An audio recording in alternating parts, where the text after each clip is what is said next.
HMPV virus বর্তমানে বিশ্বজুড়ে আতঙ্ক ছড়াচ্ছে।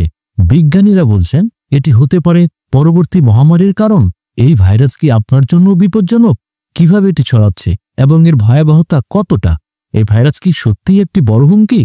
এই ভিডিওতে এইচএমপিভি ভাইরাসের উৎস, লক্ষণ, চিকিৎসা এবং প্রতিরোধের উপায় নিয়ে বিস্তারিত আলোচনা করছি। আপনি নিশ্চয়ই এই ভাইরাস সম্পর্কে সচেতন। চলুন জেনে নেওয়া যাক কিভাবে এটি থেকে নিজেকে এবং প্রিয়জনদের আমরা সুরক্ষিত রাখতে পারি। বিশ্বজুড়ে নতুন হুমকির মুখোমুখি আমরা। এইচএমপিভি ভাইরাস, যা হিউম্যান মেটানিউমো ভাইরাস নামে পরিচিত, সাম্প্রতিক সময়ে বড় চিন্তার কারণ হয়ে দাঁড়িয়েছে। এইচএমপিভি হিউম্যান মেটানিউমো ভাইরাস হলো একটি ভাইরাস যা মানুষের শ্বাসযন্ত্রের সমস্যার কারণ হয়ে দাঁড়ায়। এটি প্রথম আবিষ্কৃত হয় 2001 সালে। তবে সাম্প্রতিক বছরগুলোতে এটি নতুন করে আলোচনায় এসেছে কারণ এটি অনেক বেশি সক্রিয় হয়ে উঠেছে।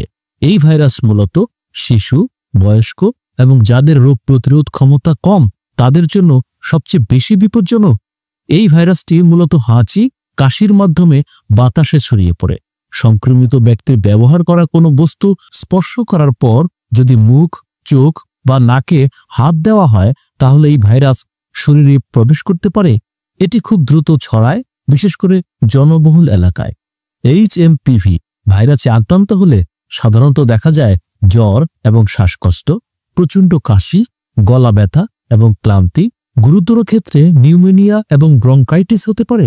লক্ষণগুলো সাধারণ সর্দি কাশির মতো মনে হলেও যদি এগুলো বেশি দিন স্থায়ী হয় এবং ক্রমশ খারাপ হতে থাকে তবে তা উদ্বেগের কারণ হতে পারে। এইচএমপিভি ভাইরাস থেকে নিজেকে এবং পরিবারকে সুরক্ষিত রাখতে কিছু গুরুত্বপূর্ণ ব্যবস্থা নেওয়া উচিত, যেমন নিয়মিত হাত ধোয়া এবং স্যানিটাইজার ব্যবহার করা, হাঁচি কাশির সময় মুখ ঢেকে রাখা এবং ব্যবহৃত টিস্যু বা রুমাল ফেলে দেওয়া, বেশি ভিড় এড়িয়ে চলা, মাস্ক ব্যবহার করা, চোখ, নাক এবং মুখে হাত দেওয়া থেকে বিরত থাকা, অসুস্থ ব্যক্তিদের থেকে দূরে থাকা, নিজের রোগ প্রতিরোধ ক্ষমতা বাড়ানোর জন্য স্বাস্থ্যকর খাবার খাওয়া এবং পর্যাপ্ত ঘুমানো। যদি শ্বাসকষ্ট বা অন্যান্য গুরুতর লক্ষণ দেখা দেয় তাহলে দ্রুত ডাক্তারের পরামর্শ নেওয়া। বিশেষজ্ঞরা বলছেন এই ভাইরাসটি দ্রুত পরিবর্তনশীল এবং এটি অ্যান্টিবায়োটিক প্রতিরোধী হয়ে উঠতে পারে। এটি শিশু এবং বয়স্কদের জন্য বড় হুমকি কারণ তাদের শরীর সাধারণত ভাইরাস প্রতিরোধে দুর্বল। বর্তমানে এইচএমপিভি ভাইরাসের জন্য নির্দিষ্ট কোনো ভ্যাকসিন নেই, তবে লক্ষণ ভিত্তিক চিকিৎসা দেওয়া হয়। যদি শ্বাসকষ্ট বেশি হয় তবে অক্সিজেন সাপোর্ট বা আইসিইউতে চিকিৎসার প্রয়োজন হতে পারে। গবেষকরা এই ভাইরাসের প্রতিরোধ এবং চিকিৎসা নিয়ে কাজ করছেন এবং আমরা আশা করি শীঘ্রই এর একটি কার্যকর সমাধান আসবে। বিজ্ঞানীরা বলছেন এইচএমপিভি ভাইরাস নতুন কিছু নয়, তবে সাম্প্রতিক বছরগুলোতে এটি বেশি সক্রিয় হয়ে উঠেছে। বিশ্বব্যাপী পরিবেশ পরিবর্তন, জনবহুল এলাকায় মানুষের বাস এবং অ্যান্টিবায়োটিকের অতিরিক্ত ব্যবহার এই ভাইরাসের সংক্রমণের বৃদ্ধির পেছনে ভূমিকা রাখছে।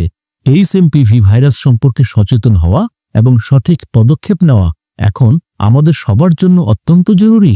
এটি মোকাবিলার জন্য আমাদের নিজেদের দায়িত্ব নিতে হবে এবং প্রয়োজনীয় সাবধানতা অবলম্বন করতে হবে।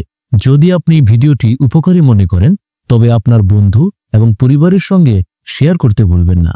নতুন ভিডিওর নোটিফিকেশন পেতে সাবস্ক্রাইব করে বেল আইকনটিতে নিশ্চয়ই প্রেস করবেন। আপনার কোনো প্রশ্ন বা পরামর্শ কমেন্টে লিখে জানাতে পারেন যাতে সবাই উপকৃত হতে পারে।